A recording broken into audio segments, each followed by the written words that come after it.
Hello students, आपका स्वागत है कॉन्सेप्ट ऑफ जेनेटिक्स के सेकंड लेक्चर में। इस लेक्चर में हम करने वाले हैं क्रोमोसोमल बेसिस ऑफ हेरिडेटरी के कुछ हाइपोथेसिस जो कि साइंटिस्ट ने बताए थे मेंडल के बाद में।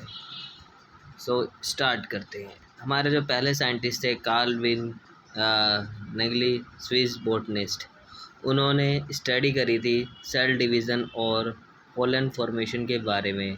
तो इन्होंने सेल डिवीज़न और पोलन फॉर्मेशन में देखा कि न्यूक्लियस जो है वो डिवाइड कर रहा है जब सेल डिवाइड होता है, या यानी कि सेल डिवीज़न में और फर्टिलाइजेशन के दौरान। ठीक है, बट ये जो सेल डिवीज़न वगैरह का ये देख रहे थे न्यूक्लियस में जो भी डिवीज़न वगैरह हो रहा था, इन सब से हटा के इन्होंने अब तक रिलेवेंसी क्लियर नहीं करी कि मेंडल के ऑब्जर्वेशंस सही थे या नहीं। उन्हें ये मतलब प्रूफ नहीं कर पाए, फील्ड हो गए इस पर।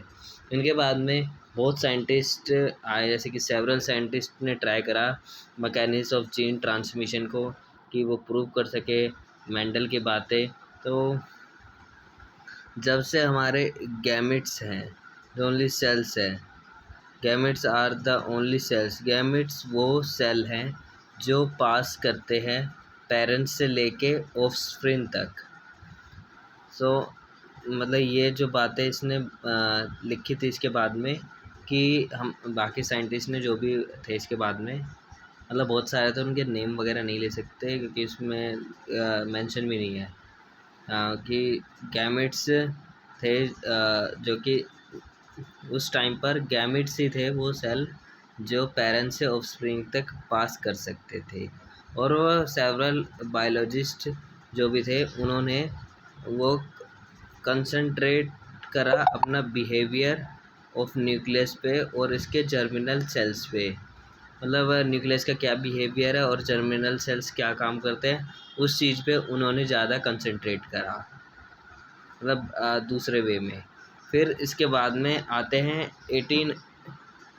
1880s में वल्थर फ्लेमिंग, जो पियोनियर थे साइटोजेनेटिक्स में। इन्होंने देखा, क्या देखा वो भी मैं आपको बताता हूँ। इन्होंने फॉलो करा मूवमेंट ऑफ क्रोमोसोम को, कि मूवमेंट ऑफ क्रोमोसोम भाई हो क्यों रही है, हो रही है तो कब हो रही है। तो इन्होंने देखा movement of chromosome mitotic cell division के दौरान हो रही है, माइटोटिक सेल डिवीज़न के दौरान हो रही है। और इन्होंने एक्यूरेट डिस्क्रिप्शन जब दिया, जब ये प्रोसेस उन्होंने अच्छे से प्रूफ कर दी कि मतलब मूवमेंट ऑफ क्रोमोसोम हमारी माइटोटिक सेल डिवीज़न के दौरान हो रही है। ठीक है, जब सेल डिवीज़न होता है माइटोटिक टाइप से, तो क्रोमोसोम का मूवमेंट होती है। उसके कुछ मतलब उसके सेम टाइम पर, मतलब जब ये माइटोटिक चीज़ें खोज रहा था, उसके सेम टाइम पर एक अनदर साइंटिस्ट ने मियोसिस की डिस्कवरी करी थी इन सी ऑर्चिन एग्स में। किसने करी थी? ऑस्कर हर्टविग ने करी थी। बाद में इन्होंने डिस्क्राइब भी करा इसको क्रोमोसोमल लेवल के एस्केरेसिस में। मतलब बाद में इसका डिस्क्राइब भी कराया गया अनदर साइंटिस्ट इवान बेनेडेन के थ्रू, कि क्रोमोसोमल लेवल में भी अपना मियोसिस हो सकता है। ठीक है, तो मियोसिस हमारा सी ऑर्चिन एग्स से देखने के लिए मिला हमें। ठीक है, मतलब एक साइंटिस्ट ने मायोटिक सेल्स खोजे और एक ने मियोसिस सेल्स। ठीक है, इसके बाद में बात करते हैं 90s की। 1900 में मेंडल का जो डिस्कवरी थी वो तो फील्ड हो गई थी 18 सेंचुरी से पहले। सो मेंडल की जो थ्योरी है उसको प्रूव करने के लिए रीडिस्कवरी करी गई मेंडल के वर्क को सटन और बोवरी के थ्रू। इन्होंने इंडिपेंडेंटली प्रपोज करा, मतलब इंडिपेंडेंटली खोज करना चालू करा, किसी पर डिपेंड नहीं थे ये। इन्होंने क्रोमोसोमल लोकलाइजेशन मेंडल फैक्टर को देखा, जो बेस्ड थे किसके बेस्ड ऑन थे? Behaviour of chromosomal during mitosis. Behaviour क्या था इनका, मतलब ये हाइपोथेसिस इन्होंने जैसे तैसे लास्ट में प्रूफ कर दिया। अब इन्होंने कैसे प्रूफ करा वो मैं आपको आगे इसी टॉपिक के बाद में बताऊंगा। फटाफट से आप लोग बैठ जाइए आराम से, अपना स्टडी टेबल या स्टडी रूम जो भी है उसमें, और फिर बढ़ते हैं हम आगे। ये यहाँ तक इसका इंट्रो लेवल था। सो स्टार्ट करते हैं। Sutton and Boveri hypothesis 1902। Theodor Heinrich Boveri, इनका ये पूरा नेम है, जर्मन एम्ब्रियोलॉजिस्ट थे ये। इन्होंने काम करा राउंड वॉर्म एस्केरिसिस पे। एस्केरिस मतलब एस्केरिस तुमने देखा होगा ना, एस टाइप का होता है एस्केरिसिस, अगर नहीं देखा है तो। एस्केरिसिस को हम राउंड वॉर्म भी बोलते हैं, ठीक है। एस्केरिसिस पे इन्होंने काम करा, ठीक है। मतलब इन्होंने ना फ्लेमिंग की जो थ्योरी थी ना उसको ध्यान में रखते हुए अपना काम करा। फ्लेमिंग कौन थे? जो हमारे बाद में आए थे, वेट अ सेकेंड। फ्लेमिंग ने जो मूवमेंट ऑफ क्रोमोसोम बताया था ना 1880s में, उसको ध्यान में रखते हुए इन्होंने ये काम करा। फिर इन्होंने देखा कि एस्केरेसिस में बस ओनली 2 पेयर्स ऑफ क्रोमोसोम्स है, यानी कि 2n इज इक्वल्स टू में 4, ठीक है। तो इन्होंने कंक्लूड करा कि नंबर ऑफ क्रोमोसोम्स कम हो जाते हैं to half in the gametes. मतलब नंबर ऑफ क्रोमोसोम्स जब वो स्प्लिट करता है, सेपरेट करता है, तो वो हाफ हो जाता है गैमेट्स के अंदर में, ठीक है। जैसे कि मान लीजिए 4 है तो स्प्लिट हो गए 2 डिवाइड हो जाएगा। इसके बाद इन्होंने देखा, ही शोड कि स्पर्म्स और एग वो दोनों ईच चीज़ कंट्रीब्यूट कर रहे हैं सेम नंबर ऑफ क्रोमोसोम्स में। जो क्रोमोसोम नंबर है वो रिस्टोर्ड होता है बाद में फर्टिलाइजेशन के थ्रू, ठीक है। मतलब स्पर्म्स और एग मतलब सेम कंट्रीब्यूशन करते हैं, ठीक है, फर्टिलाइजेशन के दौरान, ठीक है। इन्होंने ये भी बताया। इसके बाद में इन्होंने बताया, मतलब इन्होंने स्टडी करा डाई स्पर्मिक प्रोसेस पे। डाई स्पर्मिक मतलब 2 स्पर्म्स पे फर्टिलाइजेशन ऑफ सी ऑर्चिन ओवा। मतलब सी ऑर्चिन फीमेल वाला ले लिया इन्होंने, ठीक है। जो सपोर्ट करता है कंसिस्टेंसी और इंडिविजुअलिटी ऑफ क्रोमोसोम पे। मतलब जो ऑर्चिन था ना, ऑर्चिन का ओवा, वो कहता है इंडिविजुअलिटी और क्रोमोसोम, इंडिविजुअलिटी होती है ना क्रोमोसोम की, मतलब कि अकेला कैसे कर सकता है क्रोमोसोम, उसके बारे में इसका सपोर्ट बताया गया। जो ये फ्यूज़न होती है इन वेरिएबली रिजल्ट एबनॉर्मल डेवलपमेंट हो जाता है इसमें। अब एबनॉर्मल क्यों होता है? क्योंकि दो स्पर्म्स आ जाते हैं, अब दोनों में फाइट होती है, तो इंडिविजुअलिटी अगर एक भी चले जाता है ओवा तक तो मतलब थोड़ा डिफ़िकल्ट होता है, और जो हमारे इसके गैमेट्स वगैरह होते हैं वो एबनॉर्मल तरीके से मतलब प्रोड्यूस होते हैं बॉडी के अंदर, तो इस वजह से थोड़ा मतलब क्रोमोसोमल एरर आ जाता है इसमें, इसलिए एबनॉर्मल डेवलपमेंट होता है कोई भी ऑर्गेनिज्म का। इसमें लास्ट में इसने नोट करा हमने कि इसमें इसके पास कोई भी पॉइंट नहीं था, मतलब रिलेट करने लायक कुछ था ही नहीं। मतलब इसने जो बताया ना वो कुछ समझ के बाहर ही था। जैसे तुम लोगों को अभी समझ के बाहर ही लग रहा हो कि भाई इसमें क्या है, क्रोमोसोम से रिलेटेड कुछ तो समझ आया नहीं, बस हाँ इसने अलग तरीके से कुछ और समझा दिया एस्केरिसिस के रिलेटेड, वो थोड़ा बहुत समझ आ गया कि कुछ नई चीज़ लग रही है। तो इसके जो पॉइंट आइडिया था ना इसका, ये थ्योरी को लेके ये रिलेवेंट था, तो इसका ही यूज़ सटन ने बाद में करा। जब तो ये सटन एंड बावरी हाइपोथेसिस बना। मतलब सटन का नाम पहले इसलिए लेते हैं क्योंकि ये जो था मतलब इसी ने ही प्रूफ करा था इस चीज़ को, ठीक है। यहाँ पे मैंने नोट में लिखा भी है यूज्ड बाय सटन। अब वाल्टर सटब्रोक सटन ने इसे कैसे प्रूफ करा? 1902 से लेकर 1903 तक 1 साल लगा इसको प्रूफ होने में। इसी के साथ साथ ये भी लगा हुआ था, मतलब ये पॉइंट वगैरह कर रहा था क्लियर, बट इसको खुद को समझ नहीं आया तो इसने काम रोक दिया। इसके साथ साथ ये भी लगा हुआ था उसी साल से। मतलब ये अमेरिकन ग्रेजुएट स्टूडेंट था एम्बेड B Wilson's lab at Columbia University से, ठीक है। मतलब ये अपना एस्केरिस पे इंफॉर्मेशन इकट्ठा कर रहा था तब तक, फिर और ये जब तक मायोसिस करके ग्रास होपर टेस्टिस पे इंफॉर्मेशन कलेक्ट कर रहा था, स्टडी कर रहा था। और ग्रास होपर का साइंटिफिक नेम ब्रैकियोस्टोला मैग्ना है। और जो ये ग्रास ऑफर पे जो इन्फॉर्मेशन कलेक्ट कर रहा था, इसी के दौरान जब वो मतलब अपना अगड़म बगड़म थ्योरी देने में लगा हुआ था, तो इसने देखा कि जो स्पीसीज़ है उसके पास लार्ज विजिबल क्रोमोसोम है, वो भी डिफरेंट डिफरेंट साइज़ के। मतलब जो ग्रासहोफर है उसके अंदर बहुत ही लार्ज तरीके से मतलब दिख रहे हैं क्रोमोसोम, डिफरेंट डिफरेंट साइज़ के, कोई छोटा है कोई बड़ा है उस हिसाब से। फिर इसने यही नहीं देखा कि बोवियर की थ्योरी, मतलब इसने कंफर्म भी करी कि मतलब बोवियर ने इसको थ्योरी इसने बोवियर की थ्योरी पढ़ी, ठीक है। तो उसकी थ्योरी पढ़ने के बाद इसको थोड़ा बहुत लगा कि इसकी थ्योरी में कुछ अलग कॉन्सेप्ट है, कुछ अलग समझ है। तो इसने कहा कि भाई मुझे तुम्हारे बस पॉइंट्स दिखा दो, या मैं तुम्हारी थ्योरी से कुछ रिलेट करना चाहता हूँ। उन्होंने कहा ठीक है भाई। तो इन्होंने इसकी थ्योरी को कंफर्म ही नहीं करा, इसके साथ साथ इसने उसी थ्योरी से और अपनी थ्योरी से इसने डिस्क्राइब करा configuration of chromosome at different stages of meiosis. मतलब कन्फिग्रेशन बता दी इसने क्रोमोसोम की अलग अलग लेवल पे मायोसिस पे क्या क्या होती है।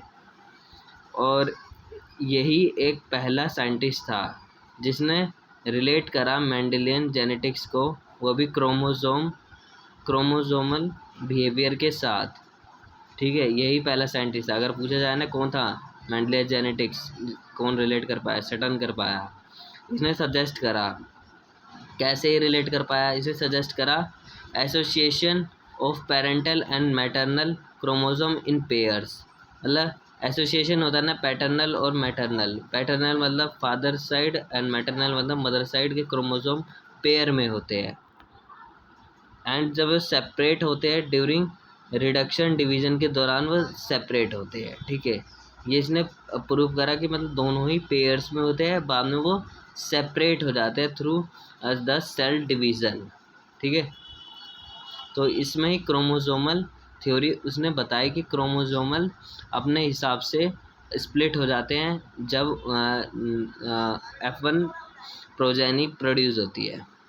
इसके बाद में इन्होंने देयर आर मैनी पैरेलल, मतलब बहुत ही पैरेलल थे बीच जीन और क्रोमोसोम के बीच में, सच एस बोथ अकर करते हैं पेयर में अकर करते हैं। एलील सेग्रीगेट सेपरेट करता है, प्योरिटी ऑफ गैमेट्स को दर्शाता है। अब मतलब ये सेपरेट कर गए तो इंडिविजुअलिटी है, कोई भी मिक्स वगैरह नहीं होगा। अगर मिक्स नहीं होगा तो वो होमोलोगस क्रोमोसोम है।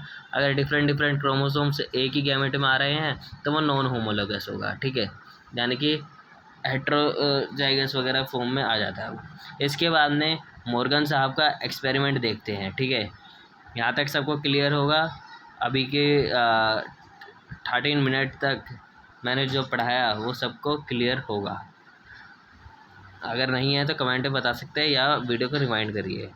टी.एच. मॉर्गन साहब के एक्सपेरिमेंट करा। टी.एच. मॉर्गन एक्सपेरिमेंट, क्या एक्सपेरिमेंट करा इन्होंने लिया एक ड्रोसोफिला फ्रूट फ्लाई, जो कि पिछले लेक्चर में मैंने बताया, मेलानोगैस्टर ड्रोसोफिला, ठीक है। मेलानोगैस्टर्स का पूरा नाम है फ्रूट फ्लाई। क्या है ये? ड्रोसोफिला के पास 3 पेयर ऑफ ऑटोसोम्स है and 1 pair of sex chromosome है। Okay, is that clear? Okay. अब ये इसको नोबेल प्राइज़ वगैरह भी मिल रखा है फिजियोलॉजी मेडिसिन और 1933, और ये फर्स्ट जेनेटिस्ट है। अभी मैंने इसकी थोड़ी बातें कर दी, ठीक है। अब बताते हैं इसने एक्सपेरिमेंट में करा क्या। मॉर्गन साहब ने बोला कि मेरे पास ड्रोसोफिला को लेके आओ पकड़ के। ड्रोसोफिला को हम लेके आए, पकड़ के यहाँ रख दिया। ये ड्रोसोफिला की आइज़ है, ठीक है। ऐसा मत समझना कि ये मैंने क्रोमोसोम वगैरह बना रखा है। इसने पहला क्रॉसिंग स्टार्ट करा। इसने बोला कि मेरे पास एक रेड फ्लाई लेके आओ, रेड आई की जिसकी आंखें लाल हो वो वाली फ्लाई लेके आओ, फीमेल लेके आ गए। फिर इसने बोला वाइट आई वाला एक मेल फ्लाई लेके आ गए। वाइट आई वाला म्यूटेंट था और ये वाइल्ड टाइप थी, ठीक है। म्यूटेंट मतलब बनाया गया था लेबोरेटरी वगैरह से बीज वगैरह करके, ठीक है। इन्होंने दोनों की क्रॉसिंग कराई, मतलब फर्टिलाइजेशन कराया दोनों के बीच में, क्रॉसिंग कराई रेड और वाइट आई के बीच में। फीमेल रेड थी और मेल वाइट था। दोनों के बीच में कराया, F1 जनरेशन दोनों की रेड आई में शो हुई, फीमेल और मेल की।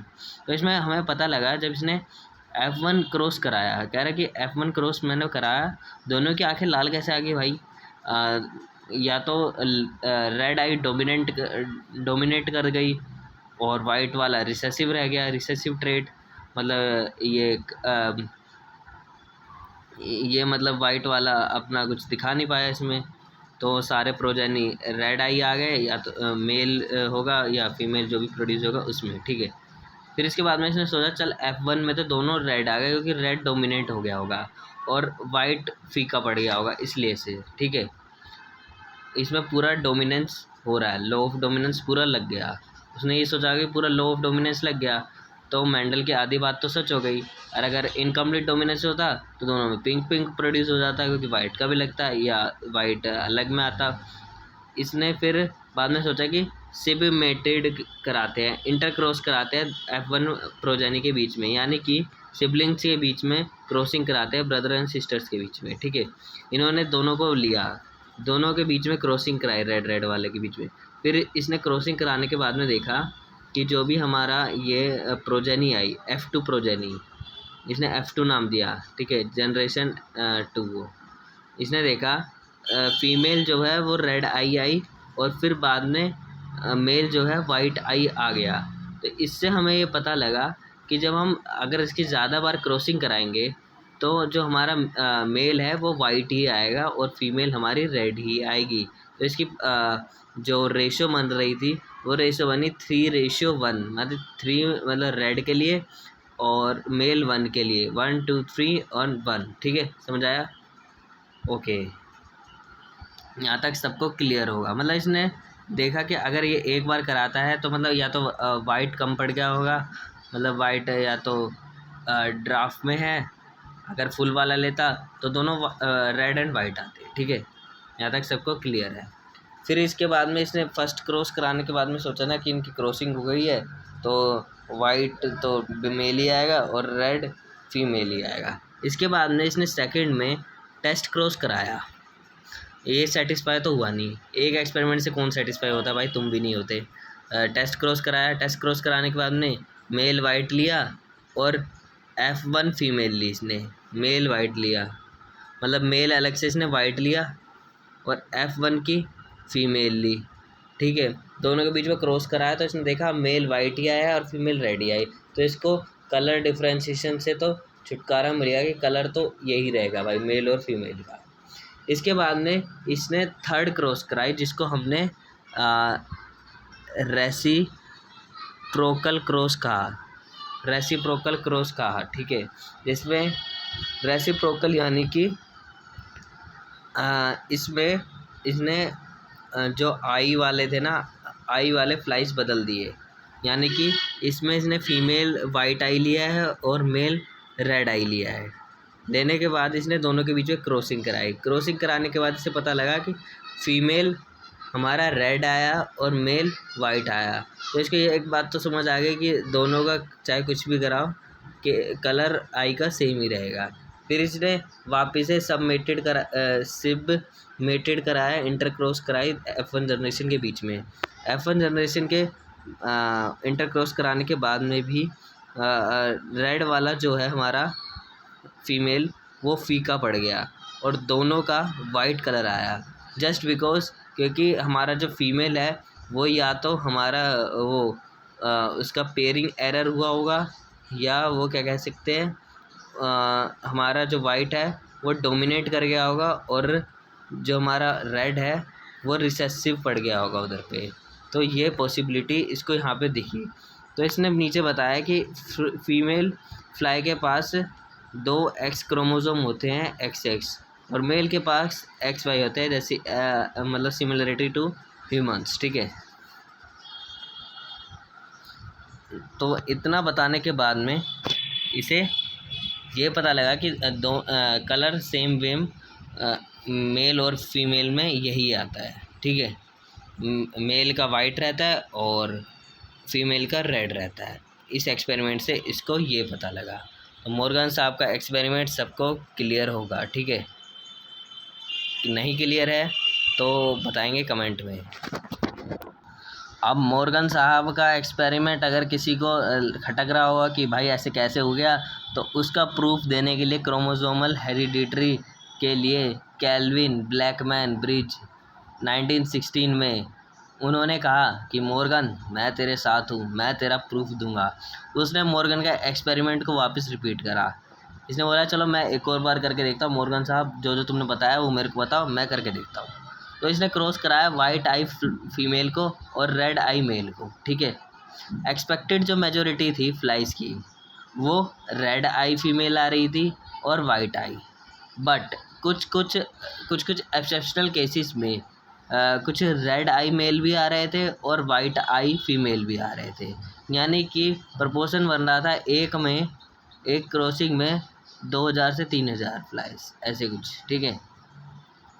इसके बाद में मतलब इसने एक्सेप्शनल केसेस भी बताए यहाँ से, देखो फ्यू बट रेड और वाइट आई फीमेल। अब एक्सेप्शनल केसेस क्या होंगे? एक्सेप्शनल मतलब जो एक्सपेक्टेशन से बाहर होंगे, तो इसने एक्सपेक्टेशन वाले भी ले लिए कि एक्सपेक्टेशन से जो भी बाहर है वो भी ले लेते हैं। तो एक्सेप्शनल जो मेल्स थे वो स्टेराइल हो सकते हैं और फीमेल आर फर्टाइल हो सकती है। जब इसने क्रॉस कराया तो जो फीमेल्स थी वो फीमेल्स विद रेड आई को कराया, मतलब जो भी फीमेल ये फर्टाइल थी इसको रेड आई मेल के साथ कराया। इसने देखा वाइट आई तो डॉटर आई और red eye son eye, just because क्योंकि जो भी हमारे मेल्स वगैरह थे मतलब वो कलर स्वैप वगैरह हो गया, क्योंकि इसमें एक्सेप्शनल प्रोड्यूस कर रहा था ये, मतलब एक्सेप्शनल फीमेल्स प्रोड्यूस कर रहा था क्योंकि वो फर्टाइल थी, ठीक है, और मेल्स स्टेराइल थे। इसकी वजह से कलर में थोड़ा एरर आ गया प्रोजेनी में, ठीक है। और अगर हम एक्सेप्शनल फीमेल को लेंगे तो वो हर बार ही एक्सेप्शनल प्रोजेनी फ्लाइज ही प्रोड्यूस करेगा, हर बार कलर में एरर करेगा, हर बार कलर या तो अलग आएगा या कलर आएगा ही नहीं, ऐसे हो जाता है। और ये जो रिज़ल्ट जो इसने बताया बाद में, रिज़ल्ट जो आया could happen due to oxidational non disjunction की वजह से आया ऑफ एक्स क्रोमोसोम, यानी कि डिसजॉइन फेलियर ऑफ पेयरिंग का फेलियर आया, सेल डिवीज़न मतलब पेयरिंग ठीक से नहीं हुई, इनका जॉइंट हट गया। नॉन डिसजंक्शन में बताया गया कि इनका पेयरिंग हट गया, डिसजॉइन हो गया इन ड्यूरिंग सेल डिवीज़न के दौरान, during meiosis in fruit flies. Meiosis हुई, मायोसिस में सेल डिवीज़न होता है, उसमें इसका जॉइनिंग हट गया, मतलब बॉन्ड वगैरह इनका अलग हो गया गलती से, तो प्रोजेनी में कलर का एरर आ गया और उसकी वजह से प्रोजेनी एबनॉर्मल पैदा हुई, ठीक है। इसके बाद में इसने बताया कि जब ये एबनॉर्मल एग्स फर्टिलाइज़ करते हैं, मतलब ऐसे फीमेल्स ने एबनॉर्मल एग रिलीज़ करे, उसके बाद में उसने बोला एबनॉर्मल एग को नॉर्मल स्पर्म के साथ प्रोड्यूस करें तो कुछ तो होगा ही। तो उसने देखा सारे जो भी प्रोजेनी थे एबनॉर्मल सेक्स क्रोमोसोम्स के साथ पैदा हो गए और उनके लाइफ लॉन्ग भी कम रहता है, वो जल्दी सर्वाइव नहीं कर पाते बहुत टाइम तक, ठीक है।